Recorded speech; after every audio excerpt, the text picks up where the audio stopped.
Hello, this is Mr. Hornsby 83, and you are watching the Mr. Hornsby 83 show. I am here with another retro review of a wrestling pay-per-view, this time SummerSlam 1998. Now, this was a really good SummerSlam. The only problem was there were a few matches on the card that really wasn't too good. Mainly the first two matches, and then there was something later on that happened that was kind of a weird thing, but anyway, let's get right into it. So, SummerSlam 1998, it kicked off with Val Venis challenging D'Lo Brown for the WWF European Championship, and this was a okay starting match. You had, Val Venis eventually ripped the chest protector off D'Lo Brown because he was still using it just to have an illegal weapon. D'Lo... He put it on. He went to go up top, and somehow the referee, I think, calls him to fall or whatever. Calls him to fall. They were talking about how the referee shouldn't be putting his hands on Val like that.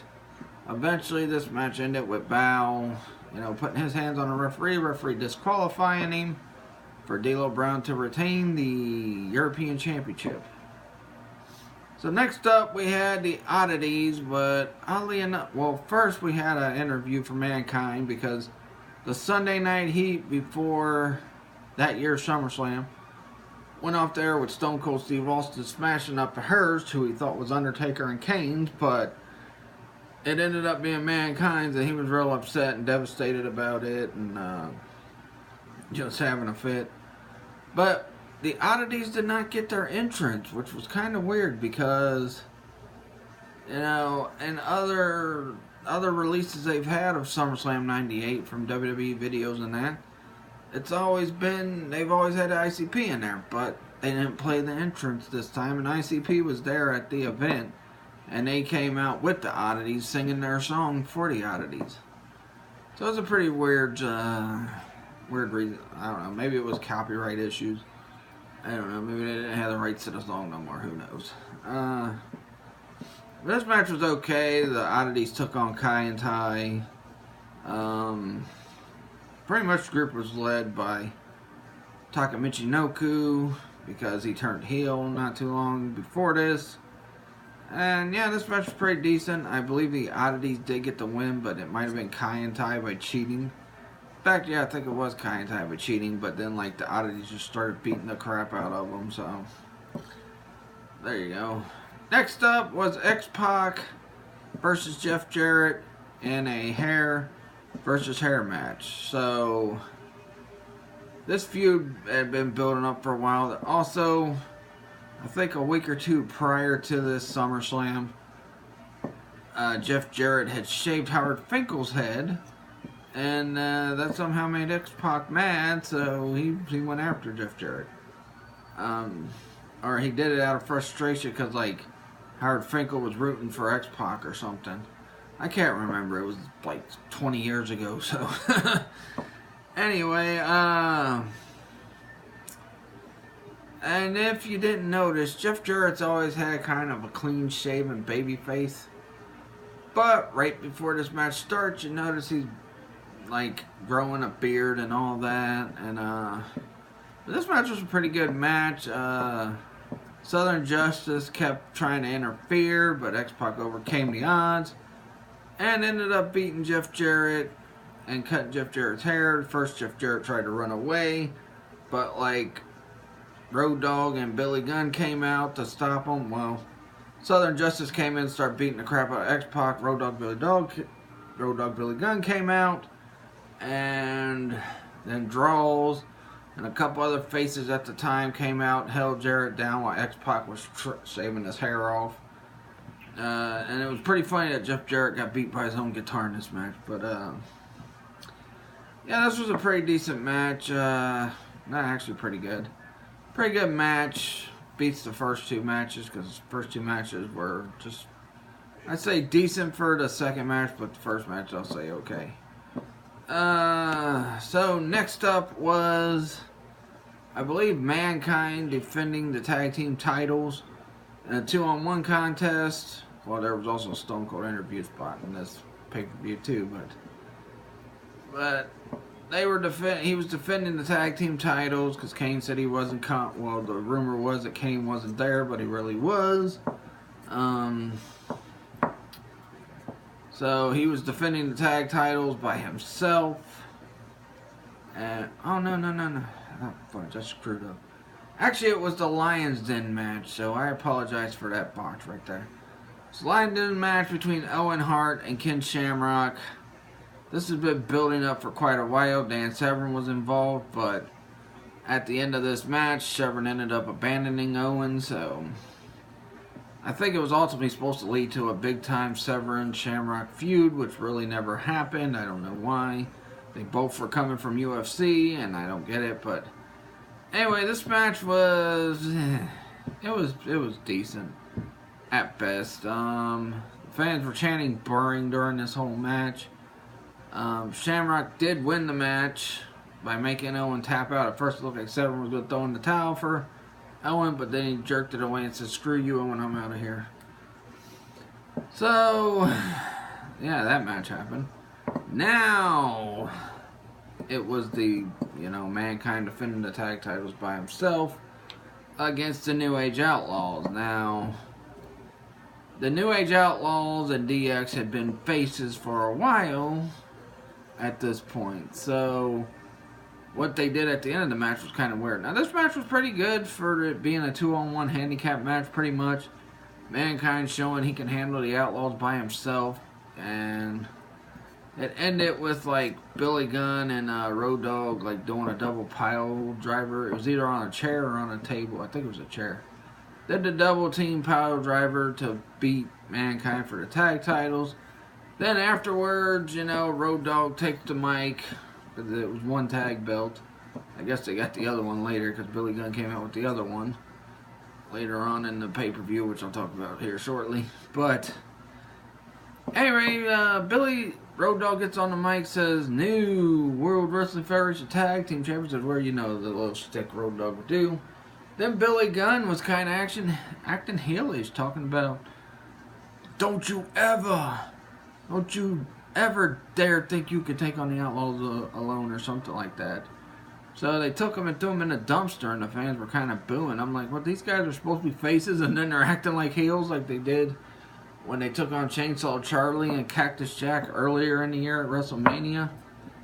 But they throw him in the dumpster, close the lid, and they're walking, and Kane pops up, hits Mankind with a sledgehammer, which led to a Kane-Mankind feud afterward. But the Outlaws got back in the ring after they threw him in a dumpster, celebrated, and then when they were walking past the dumpster again, they started running off because Kane popped up. So it was kind of weird how they made the Outlaws act in this, at the end of that match, because they're supposed to be faces. So yeah. Next up was another tag match. It was a mixed tag match with Marvelous Mark Marrow versus Sable and a mystery opponent. The mystery opponent ended up being Edge, which really didn't make no sense to me because, yeah, I know, Edge was still new in that, but why didn't she pick someone else that might have had an issue with Marvelous Mark or something? Or someone that stepped in for her, but I don't know. So anyway, Edge teamed up with her. They pretty much beat the crap out of Mark Marrow and Jacqueline. Sable ended up getting pinned on Mark Marrow thanks to an assist from Edge. And, well, after she had taken out Jacqueline. And that's pretty much all for that match. Not a bad match. It was pretty good. I'd say it was, a little good. But it wasn't a bad match. And, this was Edge's first SummerSlam, so it was good that he got to get a good SummerSlam moment his first year. Because I don't think he was in WrestleMania. So then, next up was the match of the night. The Intercontinental Championship ladder match between The Rock and Triple H. This feud had been building up for quite a while. I'd say since around, I don't know, maybe early June, maybe late May, early June. Somewhere in that area, they were starting a Nation, and, the Nation and DX started feuding. And since Brock's leader of Nation now, and then, you know, Triple H was leader of DX, of course it was going to culminate with them two going at it in a big match like this. So, like I said, this match was really good. A lot of good spots in it, a lot of good action, a lot of good storytelling. You know, there was a point where Triple H was about to win. He just hit the pedigree, but he was over by the ropes where Mark Henry was. Mark Henry threw powder in his eyes. And even though he threw the powder in his eyes, Triple H was still able to climb the ladder and try to get to the belt. But then The Rock was up. He tried to get up and get to the belt too, but China came in, low-blowed him. And Triple H got the belt done and won. Like I said, this match was really good. Probably the best match on the show. So yeah, really good match. Next up was the WWF title match between The Undertaker and Stone Cold Steve Austin. Now this feud, I know, definitely started right in the May area. It went from May all the way to August. So it was a pretty much, I guess you could say, 3 months build to this feud. And it was a really good match. I don't know. I've heard some people say it didn't live up to expectations of what they've done before. But I thought it was a really good match, and I really enjoyed this match. Throughout. Even now, I still watch and I see it. I'm like, wow. There might have been a few botches between Austin and Undertaker in the match, but nothing that really destroyed the match for me. Especially that table spot. Undertaker had Austin on a table, got on top rope, leg dropped him. That was an awesome spot right there. Kane did come out during this match, but Undertaker told him to go back to the back. Because Undertaker, it was kind of when Undertaker was going to transform from face to heel. But he was still, you know, in between that transition. So he was like, nah, go back, I'll take care of it. And Kane went back. I bet Undertaker's regretting doing that now. But anyway, it's kind of funny because Undertaker the year prior lost in the WWF title match too with Bret Hart, but he was screwed out of that one, so because Shawn Michaels involvement. But yeah, this match was really good. I really enjoyed it. Like I said, my favorite spot was that table spot. Undertaker leg dropping Austin through the table, and it was just an amazing match overall. Like I said, I don't know why people say that it wasn't as good as some of their other matches. I thought it was a good match, and you know. But it ended with Stone Cold hitting kind of a jawbreaker. Or he slingshotted Undertaker over a rope or something when he was out on the apron. Went in, hit the stunner, got the 1, 2, 3. Undertaker gets up all mad. Not too long after that, takes the belt, which was at this time when Stone Cold had introduced the Smoky Skull belt. And